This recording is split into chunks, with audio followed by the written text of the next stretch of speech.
Is there anybody in the audience, incidentally, who is old enough to remember the magazine Arena 3? Yes. Yay! And I promised to leave a minute at the end so we could hear other people's experiences of it.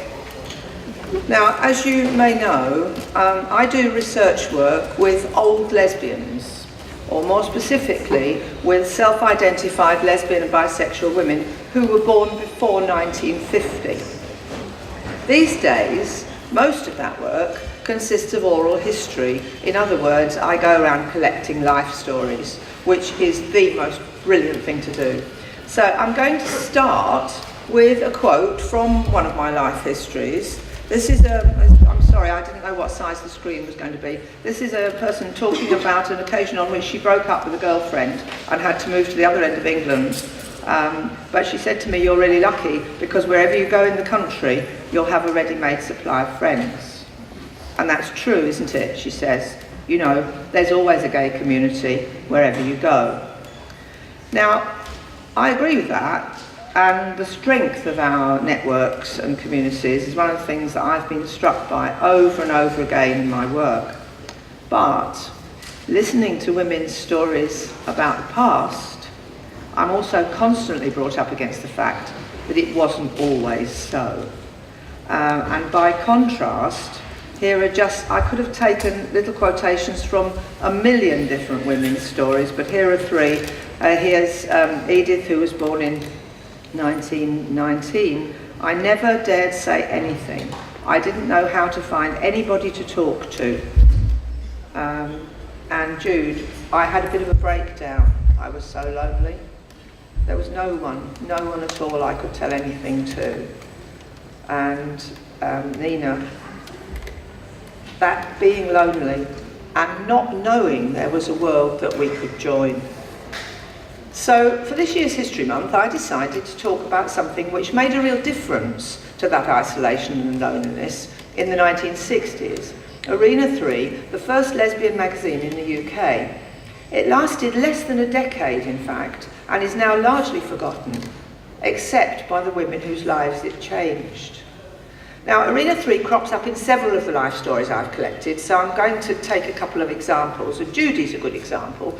Judy, like so many of my interviewees, had her first same-sex love affair when she was very, very young. Then her mother read her letters. Then the parents on both sides did everything they could to split the women up. And finally, her girlfriend, under pressure, rejected her.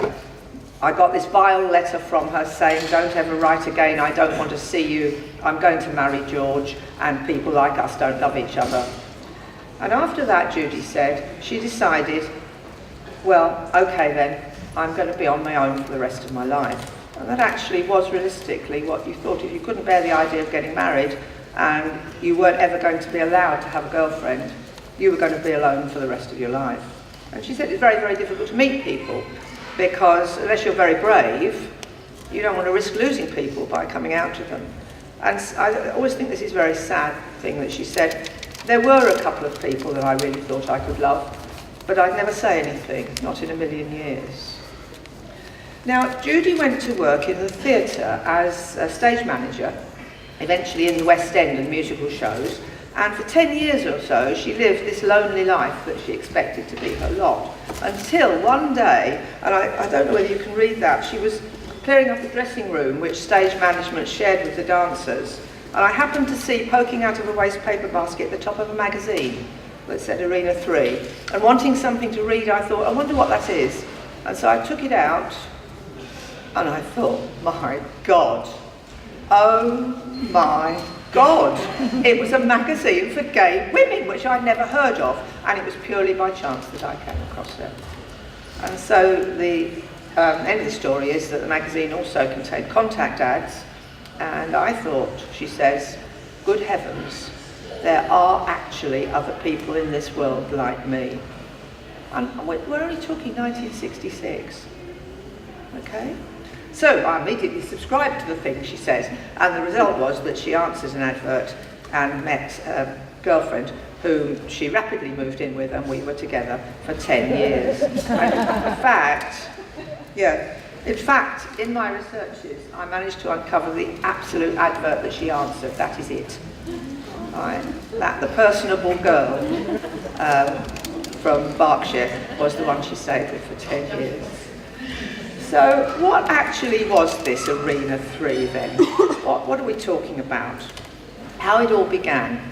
In January of 1963, a magazine called 20th Century published an article called A Quick Look at the Lesbians. And this was an investigation of what the journalist author called the misty, unmapped world of female homosexuality. And the article included excerpts from interviews with confessed lesbians and argued that these women were the product of failed relationships with their fathers. Of course, we couldn't guess, couldn't we? And concludes that lesbianism, although often ludicrous, may be no less pitiable, no less repulsive, and no less destructive than much male homosexuality. This is within my lifetime, kids, right? So one reader was particularly enraged by this, and this was the wonderful Esme Langley. It galvanised her into action. She wasn't having it. Within months, she and another woman called Diana Chapman had established something called the Minority Research Group. And this is how Esme described the purposes of the Minorities Research Group, which was to conduct and to collaborate in research into the homosexual condition, especially as it concerned women, and to disseminate information and items of interest, etc., etc., etc. Now, what actually happened, of course, was that as soon as the existence of this group was made public, MRG were immediately swamped by desperate, lonely lesbians. And Esme and Di were soon joined by a whole group of volunteers, spent their whole time listening to stories of women who turned up in their office, sent them letters and so on. And actually, I mean, we laugh, but the description that, for instance, Cherry Ager gave of what it was like at that time to be in the office, she says, I did an awful lot of listening.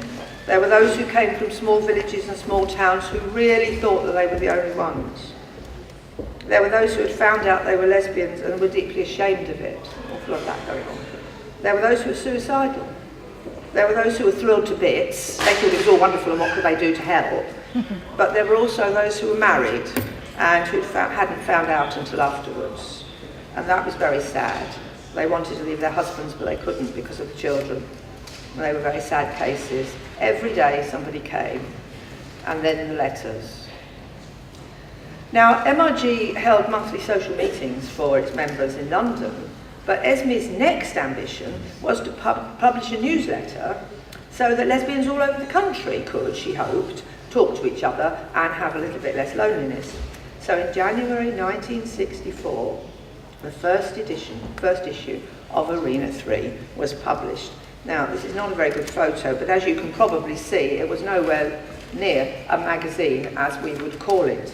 In fact, the first one, this one, was just a few foolscap sheets. Do you remember foolscap? Foolscap sheets stapled in one corner. And actually, it went on being pretty homemade looking because Esme never managed to convince the male-dominated print industry of the time to print a lesbian magazine. So for most of its life, it was typed and then run off on an ancient duplicator by the volunteers. The first article in this first issue discusses the public image of what it refers to as women homosexuals. Then Cynthia Reed writes about being a female computer engineer. Diana Chapman writes about what lesbianism might actually be. And there is the beginning of a discussion about whether MRG could get up a club where people could meet in a safe place. They went on talking about this for about a year, but it finally foundered on premises costs in London, basically. So these articles set the tone for the early issues of Arena 3, fairly serious and fairly much concerned with what, why and who lesbians are. There's also, in this first issue, a poem. Now, there were going to be an awful lot of readers' poems as time went on. It was quite a frequent thing. And I haven't typed out all of it, but it absolutely captures the awfulness of what it was like to be a lesbian for some people at that time. The first line is, "Leave me, little flower, lest the darkness trap you." She's pushing away the woman she loves rather than embroil her in the lesbian underworld. And there's an awful lot of self-denial and internalised homophobia and this kind of suffering around at this time. It's absolutely of its period. And the poem ends, those last few lines, "Now for life's long, desolate, heart-sore journey, I must wear this loneliness, but in secret. Now must I, companionless, ever wander outside this Eden." And it reminds you of Judy saying, well, obviously I'm going to be on my own for the rest of my life.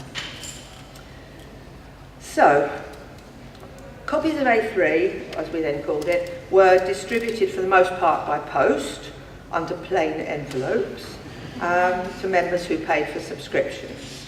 And the magazine took several different sizes and shapes over the years. They found a bit of coloured paper for the cover there, and they managed to get a rather misty photo of a statue of Sappho on that one. Yeah, laugh not. I know it looks ever so amateurish and sad now, doesn't it? But my God, it was so wonderful. There's another one with a bit of a cartoon. That's sort of how I remember it best. That must have been the point at which I started. So with mysteriously the seahorse, we never worked out what that was about. And it was never really financially self-supporting. Esme more or less bankrupted herself keeping it going, and in 1971 she closed the magazine and handed it over to a group who said that they would revive it. In fact, in March of that year, it reappeared as a magazine called Sappho. Now, Sappho was different from Arena 3 and needs a whole talk to itself. It was more explicitly activist, it embraced the ideals of the women's liberation movement, it was far less interested in the condition of the homosexual, and much more concerned with getting people out, getting people together, getting them out of the closet. And in that way, it reflected the social changes of the 1970s. So that was the end of Arena 3, and that's the very last copy. You can see that the technology has changed a bit. It's got a more 70s look. It's photocopied rather than run off on a Gestetner, but basically it's come to its end. Now, that's a quick history of the magazine. But while I was putting this presentation together, I thought I ought to have another look at some copies of it. I haven't seen any for over 40 years. So I went off to the British Library, which has got the whole run, to reacquaint myself with it. And it turned out, after I'd ordered them up, that they were what the British Library calls a special item, which has to be read at a special desk in the rare books reading room, presumably so that the librarian could make sure that I was not going to do any dastardly thing to these precious items. And I have to say there's a bit of an irony there, isn't there, that this little magazine that printers refused to print and the mainstream press refused to advertise at the time is now preserved so reverently in those august surroundings, in the special, non-corrosive cardboard boxes and everything. So what did I find? What was in it? Well, first, of course, as I've said, there were articles on topics of interest and current affairs, such as homosexual law reform, which was big at the time, as you realise. And there were book and film reviews, stories about women of the past who might have been lesbians, Sappho obviously, and lots of poems and short stories. And from the very beginning, there was a post bag, and a selection of which was printed in each issue. And the letters are enormously varied, but the majority are just saying either, help, help, I don't know what to do, it's so awful, or thank you for being there, at least I'm not alone. The post bag was a very important part of the magazine. By September 1964, they've also formed 8 regional groups, and readers were encouraged to write in so that they could be put in touch with people in their part of the country, because obviously, big place, UK. And this was a wonderful resource. So let me tell you another little story about one of my interviewees who really was saved by the regional groups. Sandy, like Judy, had an absolutely disastrous first affair. When she was 16, she fell in love with a woman twice her age who was married with children, and she fell hard. And she left home, she gave up her job, she ran away, she just threw everything up for this woman. And as I don't know whether you can actually read all that, but it says at the end of that quotation, and then she went back and thought about it and sensibly told me that was it. She went back to her husband and children, in other words, and as Sandy says, I took a load of sleeping tablets. And worse than that, in a way, after she got over the sleeping tablets, she got engaged to a man, which was a very bad mistake on her part, until...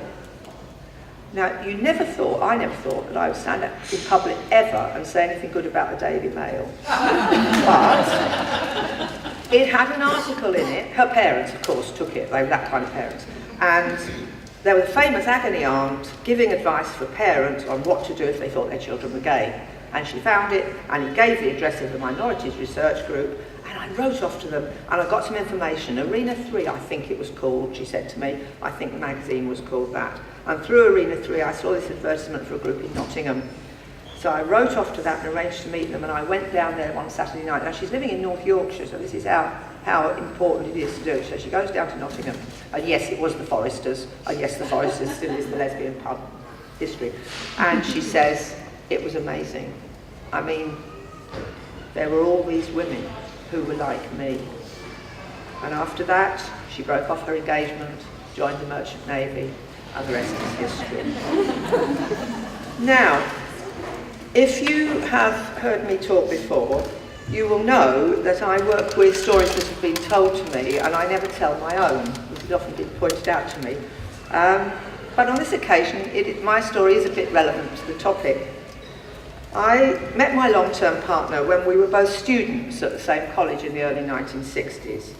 And for about 3 years, we conducted our very passionate affair in a highly secretive manner in student halls of residence and shared houses, which I have to tell you is nerve-wracking to say the least.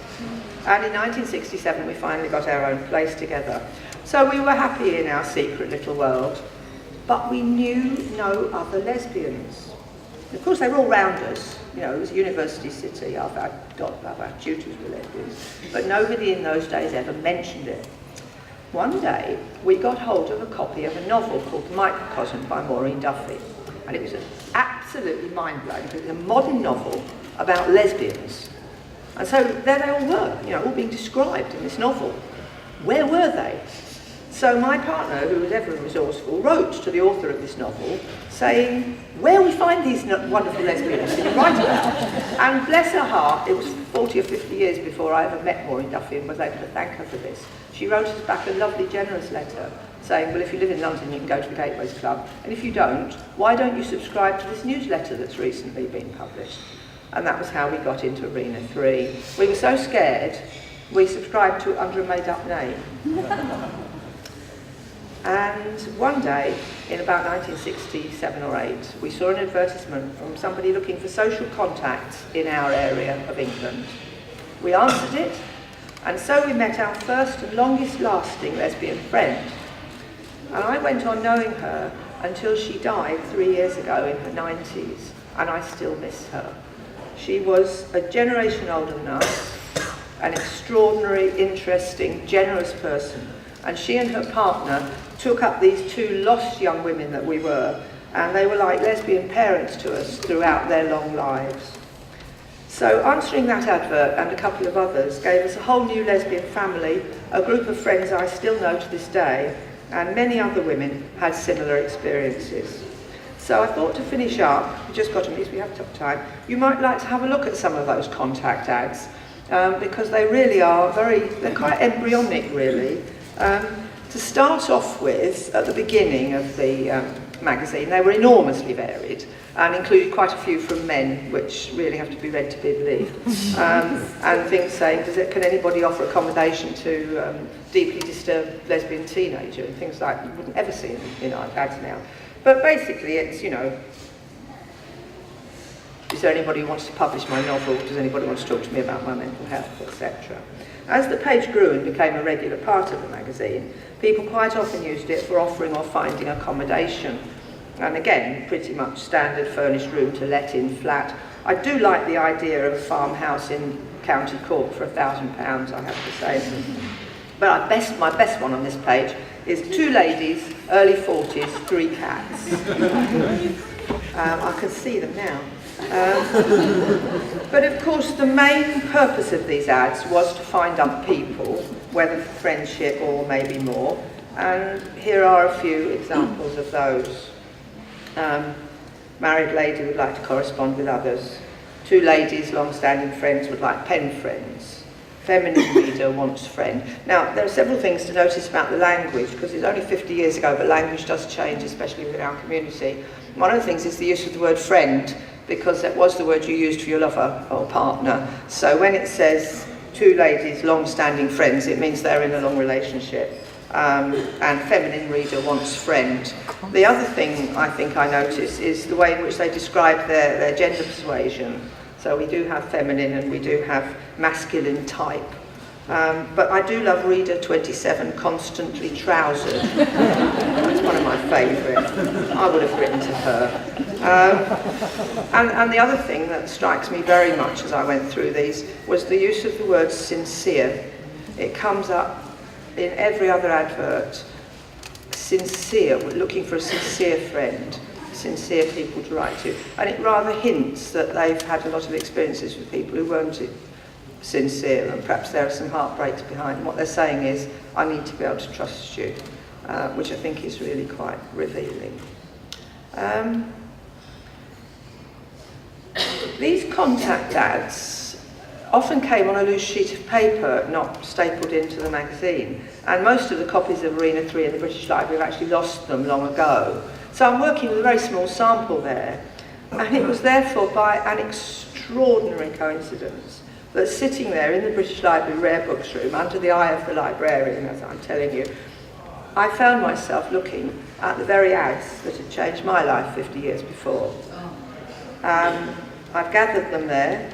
Reader 45 wishes to have news of any social groups meeting in Oxfordshire, Berkshire Bucks. That was HK, was the lovely friend I told you about, who was so good to me all her life. The personable girl we've already met, but Judy, who answered the personable girls advert, also answered the first advert, and that was how I met Judy. So that was a long time ago. And then reader age 20, we answered her ad, and she was a very sad young person who'd recently been dumped by the girl she'd been in love with at school, who'd gone off and married a man, and she gathered herself into our little family as well. And I just sat there and looked at these things that I hadn't seen for 50 years, and it seemed like a very important and moving moment. And there I was in the British Library, and there's somebody on this side reading some ancient music manuscript, and there's this librarian beavering around. And I want to tell somebody. So I whipped out my phone and I messaged the 3 remaining people from that little group that are still alive. 2 of them messaged back instantly going, oh my God, oh wow, oh do you remember? Blah, blah, blah, blah, blah, blah. When I got home that night, the phone rang, and it was Miss Reader age 20, Miss PH, who actually is 70 this year, phoning me from Perth, Western Australia, to say, hi Janie, my life just flashed before my eyes. And we talked for an hour, remembering those old days. So, what shall I say? 3 cheers for Arena 3, I think. It provided many women with their very first opportunity to talk to somebody like themselves, to talk about their lives, to feel, as Judy said, there are actually people in this world like me. And incidentally, as I found when I looked at it recently, it has produced a written record of lesbian life in what is now a vanished era. Thank you for listening.